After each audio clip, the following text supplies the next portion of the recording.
Assalamu alaikum and welcome to your virtual library lesson. I miss seeing your faces and I hope everybody is staying safe and healthy, and I hope that I get to see you guys soon because we have wonderful new books that I know you would love to borrow. So let's just pray and hope, inshallah, that we can open up the school in 4 weeks' time. So today I've chosen to read you an old story, a fable or a folk tale. So this is called The Boy Who Cried Wolf. And a fable, if you remember from our genre studies, is a traditional story that usually has a message or a moral to learn and often involves animals. So this one definitely involves animals, and at the end I want you to try to think about what we learn from the story. So this is quite a famous story, and it's something that some parents will use to remind their kids, or even some teachers, don't be like the boy who cried wolf, and you'll find out why. The Boy Who Cried Wolf. There once lived a naughty shepherd boy named Ralph. He was still a wee lad and wanted to jump around, play, and do no real work. But, alas, he was made to take the boring sheep out to graze in the green meadows every single day. "Oh, I'm bored, I'm bored, I'm bored," he sang in a sad little voice one afternoon. He sat and wondered, then stood up and wondered, and finally lay down and wondered what he could do. And then an idea struck him.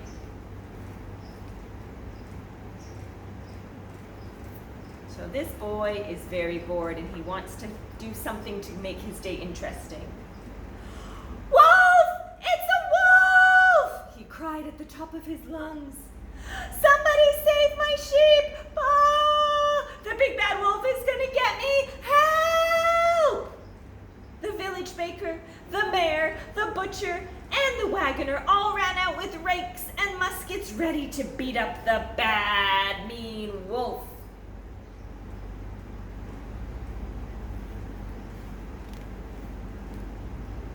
But what was this? What did they all see once they reached Ralph? The naughty lad was rolling with laughter in the grass. "Oh, that was such great fun," he said. "I fooled you.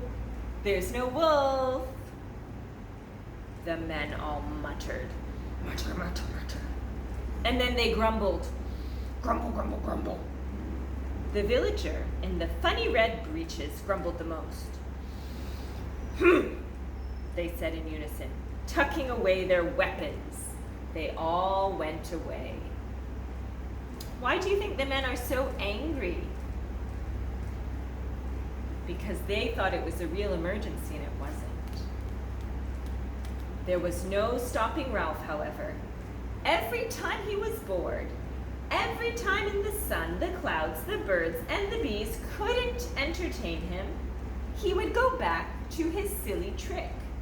"Wolf! Help! Wolf!" he would scream again, and the village folk would come whooshing like the wind. So he didn't stop after that first time. Every so often he would repeat the same trick. Where was the wolf? There was no wolf. So all the grumbling and muttering would happen again. But what was the use of it all? The kid had to be told to behave himself. "Look here, my boy," said the baker to Ralph. "It's very bad to play pranks like this. Wolves are dangerous animals, and you must not jest about one. Now, we won't come to your rescue, even if there is a real wolf after your back." But Ralph paid no attention. Surely no big bad wolf would come after him.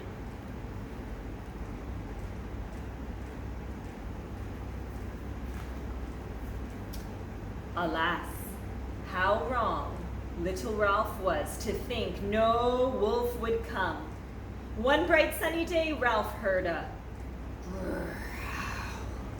and a slurp and a howl go, ow!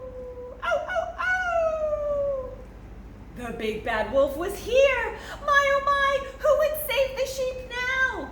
As the wolf came running towards Ralph and his sheep, Ralph ran down the meadow slopes at top speed. Huffing and puffing, he reached the village square. The baker, the butcher, the wagoner, and the man with the funny red breeches sat there enjoying cider in the sun.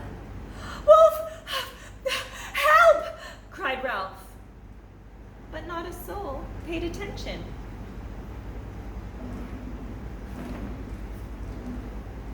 Poor Ralph. He couldn't do a thing. Nobody believed him now, and they continued to make merry while the wolf in the meadow enjoyed a delicious feast. But luckily, Ralph escaped. I have read other versions of The Boy Who Cried Wolf where the little boy doesn't even get away from the wolf. So what do we learn in this story about telling jokes and pranks? We did talk about it a couple of weeks ago, I guess maybe last month in the library, about how there's a difference between a fun prank and then something that's a little bit too serious and we shouldn't joke about. So in this case, it was quite serious, and little Ralph learned his lesson. So we have to think carefully before we play a prank or try to tell a joke, and think what the consequences would be. I hope you enjoyed the story today, and I hope you're reading. I am going to try and recommend some websites you can go to. Have you looked into Audibles? Audibles is offering free stories right now. Those are for listening. I'd like you guys to listen to stories, but also to practice your reading. So I'm going to try and find some open libraries online where you can borrow books. I think that would be great. I haven't found it yet, but I will keep looking. And until next time, you can always send me comments below. I'm going to leave the comment section open, and I hope you're reading, and I miss you guys and hope to see you soon. Assalamu alaikum.